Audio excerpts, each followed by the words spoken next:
यह कहानी है एक गरीब किसान की। किसी गांव में हीरा नाम का एक गरीब किसान अपनी पत्नी झुमकी, बेटा मोहन और बेटी सीता के साथ एक छोटे से घर में रहता था। हीरा बहुत ही मेहनती था। इतनी मेहनत करने के बावजूद भी उसे कभी अच्छा मुनाफा नहीं होता था। वह किसी तरह जैसे तैसे करके अपना परिवार का लालन पालन करता था। फिर एक दिन उसकी पत्नी कहती है, आप इतनी मेहनत करते हैं और पूरा दिन ईमानदारी से काम करते हैं, फिर भी हमें कोई मुनाफा नहीं होता। हमें जीवन में इतने कष्ट झेलना पड़ रहा है। आखिर ऐसा कब तक चलता रहेगा? भाग्यवान, तुम चिंता मत करो, जल्द ही सब ठीक हो जाएगा। हमें अपने कर्मों का फल जरूर मिलेगा। तुम चिंता मत करो, सिर्फ अपने कर्मों पर ध्यान दो। ए जी, मैं तो अपने कर्मों पर ही ध्यान दे रही हूँ। मैं आपके साथ हमेशा खड़ी रहती हूँ। हम लोग कितनी मेहनत करते हैं और हम लोग कभी किसी का बुरा भी नहीं सोचते हैं, तो आखिर हमें हमारे कर्मों का फल कब मिलेगा? झुमकी, तुम इतना चिंतित मत हो। हमें धैर्य से काम करना है। अगर हम सब्र करेंगे तो हमें फल भी अच्छा मिलेगा। हीरा बहुत ही अच्छा इंसान था। वह अपना काम ईमानदारी से करता था और गांव में हर किसी की मदद करता था, इसलिए गांव के लोग भी उसे मानते थे। फिर इसी तरह समय बीतता गया। समय के साथ साथ हीरा के घर के हालात खराब होता जा रहा था। हीरा ने अपने गांव के सेठ से कर्ज लिया था। फिर एक दिन वह सेठ हीरा के घर आता है और कहता है, क्यों भाई हीरा, क्या तुम मेरा कर्ज वापस नहीं करना चाहते? सेठ जी, ऐसा नहीं है। तो भाई तुमने पिछले 4 महीनों से ब्याज क्यों नहीं दिया? सेठ जी, अभी हमारे पास पैसों की तंगी चल रही है, इसलिए मैं आपको ब्याज नहीं दे पाया। मुझे थोड़ा समय और दे दीजिए, मैं आपका सारा ब्याज अवश्य चुका दूंगा। हीरा, इसमें मैं कुछ नहीं कर सकता।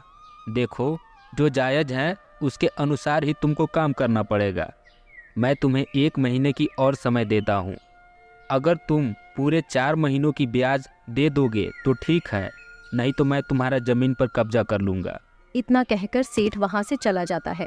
यह सब सुनकर हीरा उदास हो जाता है और यह बात हीरा अपनी पत्नी को नहीं बताता है। अगले दिन से हीरा अपने खेतों में पूरी मेहनत से काम करता है, फिर भी उसे कोई मुनाफा नहीं होता। फिर इसी तरह 1 महीना बीत जाता है और सेठ हीरा की जमीन पर कब्जा कर लेता है। ये सब होने के बाद किसान बहुत ज्यादा उदास हो जाता है और घर जाकर सारी बातें अपनी पत्नी झुमकी को बता देता है। फिर उसकी पत्नी कहती है, ए जी, मैं तो आपसे कहती थी कि हमारी किस्मत में कुछ भी अच्छा नहीं लिखा है। अब देखिए ना, हम कितनी मेहनत करते थे, फिर भी हमारे साथ ऐसा हो रहा है। हमारे पास तो एक ही जमीन थी, अब वह भी नहीं रहा। अब हम भला क्या करेंगे? हम किस तरह अपना गुजारा करेंगे? भाग्यवान, तुम चिंता मत करो, सब ठीक हो जाएगा। ये सब सुनकर हीरा की पत्नी झुमकी वहां से चली जाती है। इसी तरह कई दिन बीत जाते हैं। अब हीरा दूसरों के खेतों में काम करने लगा। फिर एक दिन की बात है, जब हीरा एक जमींदार के खेत में काम कर रहा था, तभी उसे वहां पर एक गिलहरी दिखाई दिया। गिलहरी जख्मी हालत में थी। हीरा उस गिलहरी को अपने घर ले गया। फिर हीरा की बेटी सीता वहां पर आती है और गिलहरी को दवा लगा देती है। उसके बाद वह अपने पिता से कहती है, पिताजी, आपको यह गिलहरी कहाँ से मिली? बिटिया, मुझे यह गिलहरी खेत पर मिली। जब मैं काम कर रहा था तब मैंने इसे जख्मी हालत में पाया, तो मैंने सोचा क्यों न इसे अपने घर ले चलूं। फिर मैंने इसे घर ले आया। तभी गिलहरी बोली, हीरा, हमारी सहायता करने के लिए धन्यवाद। गिलहरी की बात सुनकर हीरा हैरान हो गया और बोला, क्या तुम बोल सकती हो? मुझे तो यकीन ही नहीं हो रहा है। हाँ, मैं भी बोल सकती हूँ। तभी वहां पर हीरा की पत्नी आ जाती है और गिलहरी को बोलते हुए देखकर वह भी आश्चर्यचकित हो जाती है। हीरा, मैं एक जादुई गिलहरी हूँ। तुमने मेरी सहायता की है, इसलिए मैं तुम्हारी कोई भी इच्छा पूरी कर सकती हूँ। नहीं, तुमसे मुझे कुछ नहीं चाहिए। तभी उसकी पत्नी कहती है, मेरी एक इच्छा है। हम चाहते हैं कि हम बहुत ज्यादा धनी हो जाएं। फिर हीरा भी यह बात मान जाता है और गिलहरी से कहता है। हाँ, हम भी धनी होना चाहते हैं। फिर क्या, हीरा के सामने एक बड़ा सा मटका आ जाता है जिसमें बहुत सारा स्वर्ण मुद्रा भरा होता है। इतना सारा स्वर्ण मुद्रा देखकर हीरा की पत्नी कहती है, अरे वाह, इस मटका में तो बहुत सारे सोना है। अब तो हम बहुत धनी हो गए। इसी तरह कुछ दिन बीत जाते हैं। फिर झुमकी बहुत महंगे महंगे वस्त्र और गहने पहनने लगती है। तभी एक दिन झुमकी अपने पति हीरा से कहती है, ए जी, क्यों ना आप सेठ जी को पूरा पैसा लौटाकर अपना जमीन उससे वापस ले लें। हाँ झुमकी, तुम ठीक कहती हो। मैं अभी सेठ जी के पास जाता हूँ। हीरा रुपए लेकर सेठ के पास चला जाता है। आओ भाई हीरा, कहो कैसे आना हुआ। सेठ जी, मैं अपना कर्ज आपको लौटाने आया हूँ। अच्छा, तो तुम मेरा ब्याज की रकम चुकता करने आए हो। पर भाई, जब तक तुम मेरा मूलधन नहीं चुकाओगे तब तक मैं तुम्हारा ज़मीन वापस नहीं करूँगा। सेठ जी, आप चिंता न करें, मैं ब्याज के साथ आपका मूलधन भी लौटाने आया हूँ। ये लीजिए अपना पैसा। यह सब देखकर सेठ चौंक जाता है और हीरा से कहता है, अरे हीरा, अचानक से तुम्हारे पास इतना धन कहाँ से आ गया? अभी 2 महीने पहले तो तुम्हारे पास ब्याज के रुपए भी नहीं थे। बस सेठ जी, बस आपको रुपए मिल गए। अब आप हमारी ज़मीन का कागजात लौटा दीजिए। हीरा जमीन का कागज लेकर अपने घर लौट गया। ये सब सुनकर झुमकी बहुत खुश हो जाती है। अब हीरा और झुमकी गांव के सबसे अमीर व्यक्ति हो गए थे। झुमकी उस जादुई गिलहरी से बहुत सारा सोना मांगती रहती थी। उसकी लालच दिन पर दिन बढ़ती जा रही थी।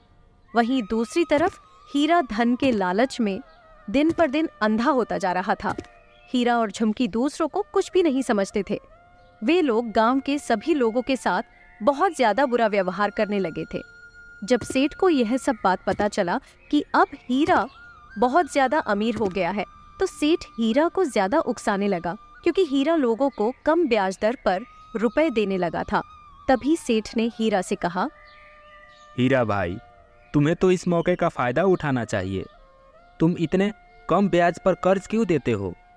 तुम्हें तो लोगों से ज़्यादा ब्याज लेनी चाहिए। यही तुम्हारे पास मौका है।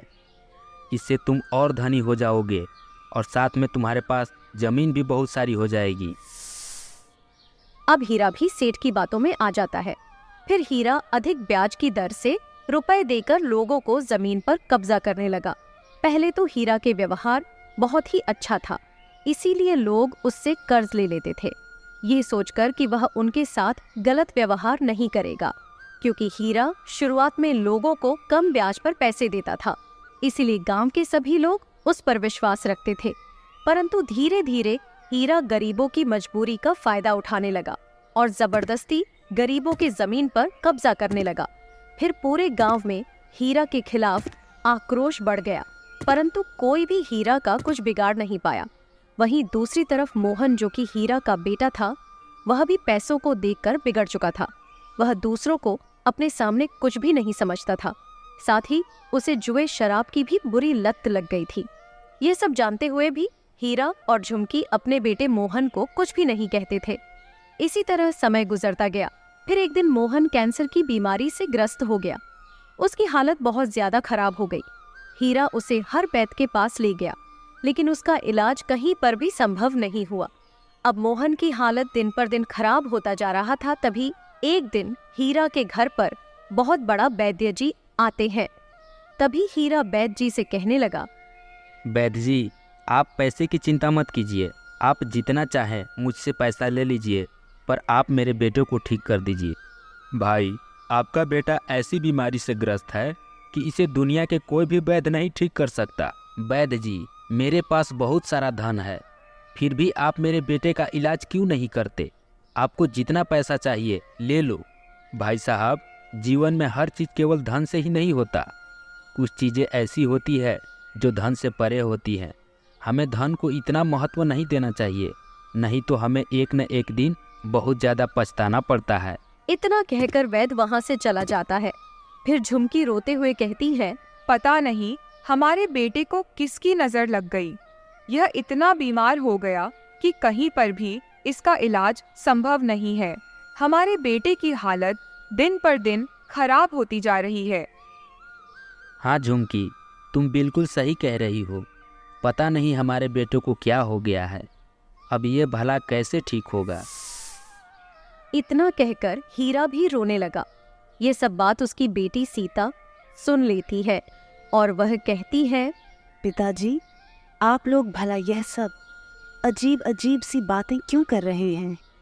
नहीं बेटा, हम लोग भला अजीब सी बातें क्यों करेंगे। पिताजी, क्या इतना कुछ होने के बावजूद भी आपको लगता है कि धन से दुनिया में सब कुछ संभव है? भैया को किसी की बुरी नज़र नहीं लगी है, बल्कि यह सब आपकी और माँ की कर्मों का फल है। आप धन के लालच में इतने अंधे हो गए थे कि पिछले दिन भी आप लोगों को याद नहीं आई। आप लोगों ने गांव के न जाने कितने लोगों को शोषण किया है और उनकी ज़मीन पर कब्जा किया है। आपने तो कभी मोहन भैया को भी नहीं डांटा जब यह शराब पीते थे, आयाशी करते थे। तब तो इन्हें आपने कभी नहीं डांटा। उन्हें तो आप कभी गलत काम करने से रोका तक भी नहीं। पिताजी, ये जो कुछ भी हो रहा है, यह सब आपकी कर्मों का फल है। बेटी, तुम बिल्कुल सही कह रही हो। हम धन के लालच में कुछ ज़्यादा ही अंधा हो गए थे, जिसके कारण आज हमें ये दिन देखना पड़ रहा है। इसी के कारण हमारे बेटे को भी सज़ा भुगतनी पड़ रही है। हाँ जी, आप बिल्कुल सही कह रहे हैं। हमने बहुत ही बुरा किया है। हमें ऐसा नहीं करना चाहिए था। हमने गरीबों पर बहुत अत्याचार किया है। तभी झुमकी अपनी पुरानी बीते हुए समय को याद करते हुए कहती है, काश हमारी भी जीवन पहले जैसा हो जाता। हमें अब इतने धन की आवश्यकता नहीं है। जब हमारे साथ मेरा बेटा ही नहीं रहेगा तो हम इस धन का क्या करेंगे। इतना कहकर झुमकी बहुत ज्यादा रोने लगती है। तभी वहां पर जादुई गिलहरी आ जाती है और कहती है, चलो, कम से कम अब तो तुम्हें अपनी गलती का एहसास हो गया। फिर हीरा और झुमकी भी गिलहरी से अपनी गलती का माफी मांगते हैं। हीरा, मैं तुम्हारी कोई भी एक आखिरी इच्छा पूरी कर सकती हूँ। बोलो, क्या चाहिए तुम्हें? मैं चाहती हूँ कि मेरा परिवार पहले जैसा था, सब कुछ वैसा ही हो जाए। मैं नहीं चाहती कि हमारे पास ज्यादा धन हो। ठीक है, अब बिल्कुल ऐसा ही होगा। इतना कहकर जादुई गिलहरी वहां से चली जाती है। फिर दिन बीत जाता है और शाम हो जाती है। सभी लोग सो जाते हैं। सुबह होते ही सब कुछ पहले जैसा हो जाता है। अब मोहन की तबीयत भी बिल्कुल ठीक हो जाती है। फिर हीरा और उसकी पत्नी झुमकी अपने दोनों बच्चों के साथ हंसी खुशी जिंदगी बिताने लगते हैं। अब उन्हें समझ आ गया था कि जिंदगी में सिर्फ धन ही महत्वपूर्ण नहीं होता, हमें जीवन में अच्छे कर्म भी करनी चाहिए। यही सबसे बड़ा धन है।